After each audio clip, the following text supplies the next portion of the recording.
welcome back to Policing TV, and welcome to this third of three videos with Rachel Tuffin of the College of Policing. Rachel, what is your last day before a career break of 6 months at the college? Video one, we've talked about your earlier policing career. Video two, we've talked about the work and the handover that there's going to be as you take that career break, and then this video we're going to talk just with we're going to hear some thoughts from you on some of the opportunities and challenges for policing, not just over the next 6 months as you entirely justifiably go and take a career break. But beyond that, looking ahead next year, 2 years, 5 years, and maybe even a little bit beyond. So what do you think, UK and potentially further afield, will be the key challenges to policing? What are the key opportunities for policing over those next several years? Such a good question, and not one I'd prepared for overnight. So I think these may be things that are kind of in the forefront of my mind. So whether they're the biggest issues, I don't know, but they're the things that I'm thinking about most. I think I read some very, very scary and, sort of complex things about what could happen in the whole digital world. I think just the volume of what's going on there, and the huge potential for influence and activity to cause issues for policing. Things like deepfakes, just to use a kind of an obvious example. I think all of that is in terms of challenge, I think that's huge.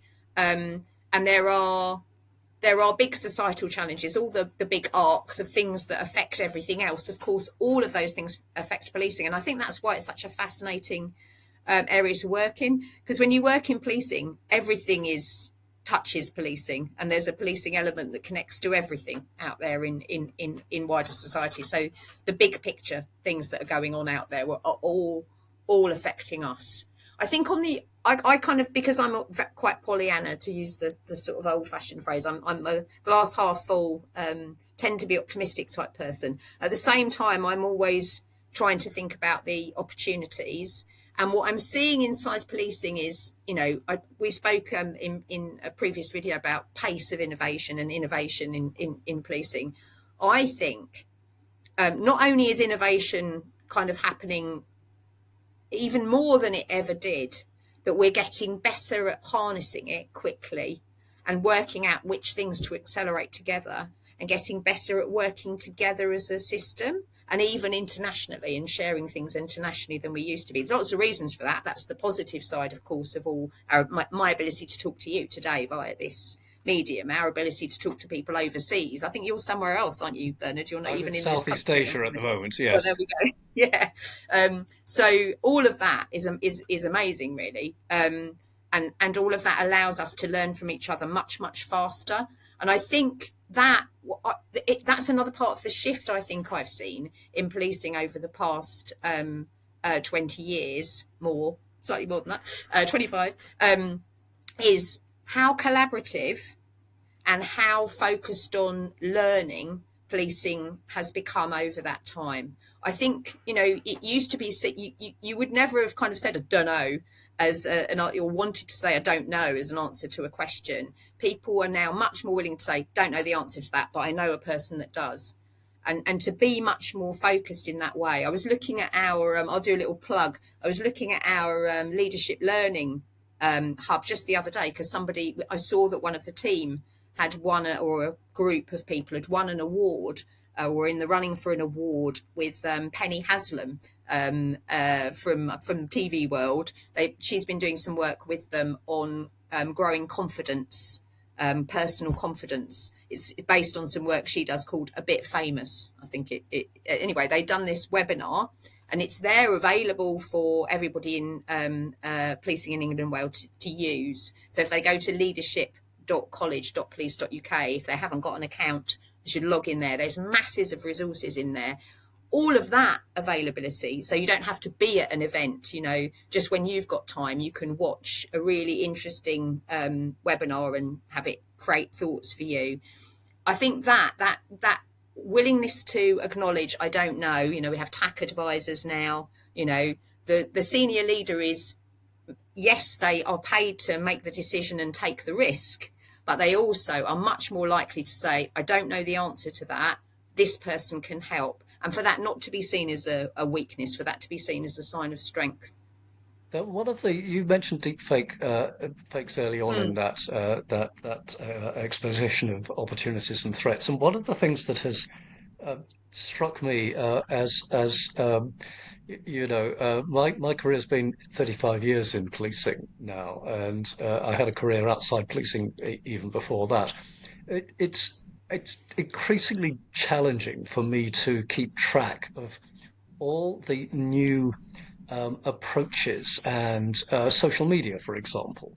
hmm And one of the things that struck me is just how important it is for inevitably leaders tend to be somewhat older. They've developed into those leadership roles, and yet it's all the more important to for those leaders to have the to listen to those who better understand some of the new technologies, some of the new social media methods, some of the ways in which young people engage and get their news, and it shapes their views.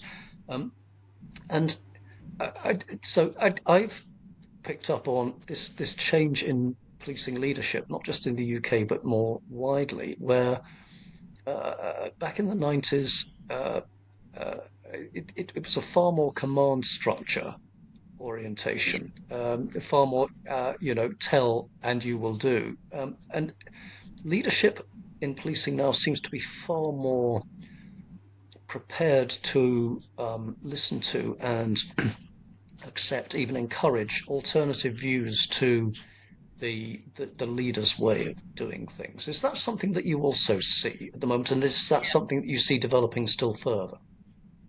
Yeah, and I think it's the recognition that, and it doesn't come without work, does it? So the leadership standards that we've developed, the role profiles, the work the college has done over time, has been part of the contribution to that, I think. And it's the recognition that yes, situationally, you may need that command structure. So there'll be certain points when that is exactly what you need, but actually, that's the short periods in policing. The long periods in policing, when you're trying to get big change over time and you've got a long-term strategic direction, that requires what they used to call transformational leadership, the kind of, you set the direction. And again, we talked in a previous video about putting the umbrella up over your team to create a lovely, safe place for them to explore, to experiment, to progress. So that type of leadership, acknowledging that they will be the ones who are doing the work, they are the ones who can give you answers. You don't have to look like be a godlike figure who's supposed to know everything. And And I think that's infallible, definitely yes, the and shift. being prepared to Definitely. fail quickly, and Mm. all those that we have touched on those in previous videos. I fear I'm going to need to bring our conversations to a close, though, as we are absolutely coming up against the time barrier that we have. So I am going to have to call this third video to a close now. But it would be remiss of me to not to wish you all the very best in your career break. Rachel, I Thank you. understand you're heading off to do things that are very personal to you, and I wish you all the very best in that, whatever they may be. And I am sure that there are many, many, many others that would share my hope and determination that you come back and join us in 6 months or That's so. certainly my And intention, Ben. Yeah. I very much look forward to that, whether on these sorts of recordings or indeed in person at some point. So, Rachel Tuffin of the College of Policing, once again, and I hope not for the final time, thank you very much indeed for joining us on Policing Thank TV. you, Bernard. Thanks.